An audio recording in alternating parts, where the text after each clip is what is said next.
Friends, బాగున్నారా? మీరంతా బాగుండాలని కోరుకుంటాను. ఈరోజు మన ఛానల్లో పచ్చి చేపల కూర చేసుకుంటాను. అది ఎలా చేయాలో చూపిస్తాను. ఈ వీడియో చివరి వరకు చూడండి, మధ్యలో ఆపకండి. ముందుగా స్టవ్ వెలిగించుకోవాలి. ఒక పెద్ద కళాయి పెట్టుకోవాలి. కళాయి బాగా వేడైన తర్వాత ఆయిల్ వేసుకోవాలి. 3 స్పూన్లు ఆయిల్ వేసుకున్నాను.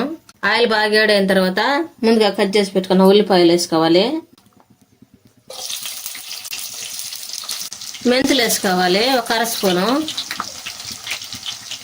1 స్పూన్ తాలింపు గింజలు వేసుకోవాలి. ఇవన్నీ బాగా కలుపుకోవాలి. ఉల్లిపాయలన్నీ గోల్డ్ కలర్ రావాలి. ఈ విధంగా వచ్చిన తర్వాత ముందుగా కట్ చేసి పెట్టుకున్న టమాటాలకు 3 వేసుకోవాలి.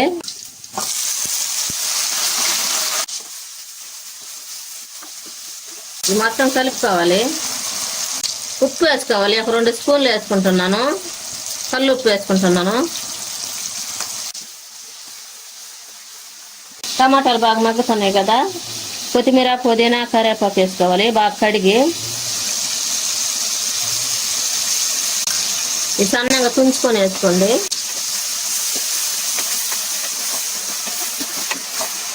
దీనికోసం కేజీ చేప తీసుకున్నాం. శుభ్రంగా కడిగి పెట్టుకున్నాము. అవి వేసుకుంటున్నాం. వేసేటప్పుడు సిమ్లో పెట్టుకోవాలి మంట. 1 స్పూన్ పసుపు వేసుకోవాలి. కారం వేసుకోవాలి. నేను 3 స్పూన్లు వేసుకున్నాను. దీంతో ఇది మొత్తం కలుపుకోవాలి.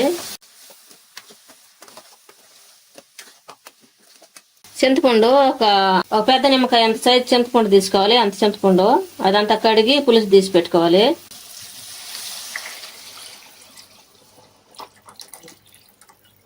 మొత్తం కలుపుకోవాలి.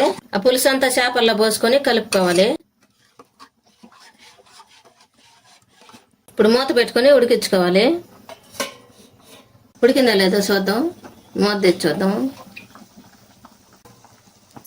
ఈ విధంగా 2 పొంగులు వచ్చిన తర్వాత అల్లం తెల్లగడ్డలు పేస్ట్ వేసుకోవాలి. ఇప్పుడు మళ్ళీ మూత పెట్టి ఉడికించుకోవాలి. ఈ చేపల కూరలోకి మెంతులు 1 స్పూన్ వేసుకుంటాను. అవి బాగా ఏడు చేసుకోవాలి. ఆవాలు 1 స్పూన్ వేసుకుంటాను. ఇవి బాగా దూరగా వేపుకోవాలి. ఈ విధంగా చిట్టపట అన్న తర్వాత ఆపేసుకోవాలి. ఇప్పుడు చల్లార పెట్టుకొని మిక్సీ పట్టుకోవాలి. చిన్న మిక్సీ జార్ తీసుకొని మిక్సీ జార్లో వేసుకోవాలి. ఇప్పుడు మిక్సీ పట్టుకోవాలి. ఈ విధంగా మిక్సీ పట్టుకోవాలి. ఇప్పుడు మూత తీసుకున్నాం. ఉడికిందో లేదో. ఈ విధంగా ఉడికేటప్పుడే మనం పొడి చేసుకున్నాం కదా, మెంతులు, ఆవాలు, ఆ పొడి కూడా వేసుకోవాలి. పైన చల్లుకోవాలి.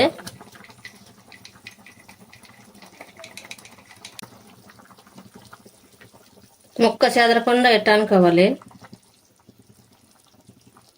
ఇప్పుడు మూత పెట్టి ఉడికించుకోవాలి. ఉడికిందో లేదో మూత తెచ్చొద్దాం. ఉడికింది. వాటర్ అంతా ఇనికిపోయినాయి కదా. ఈ విధంగా చేసుకోవాలి. ఎంతో టేస్టీగా ఉండే పచ్చి చేపల పులుసు రెడీ అయింది. మీరు కూడా మీ ఇంట్లో చేసుకుని ఎలా ఉందో మాకు కామెంట్లో పెట్టండి. లైక్, షేర్ చేయండి, సబ్స్క్రైబ్ చేసుకోండి, పక్కన ఉన్న బెల్ నొక్కండి. Thank for watching.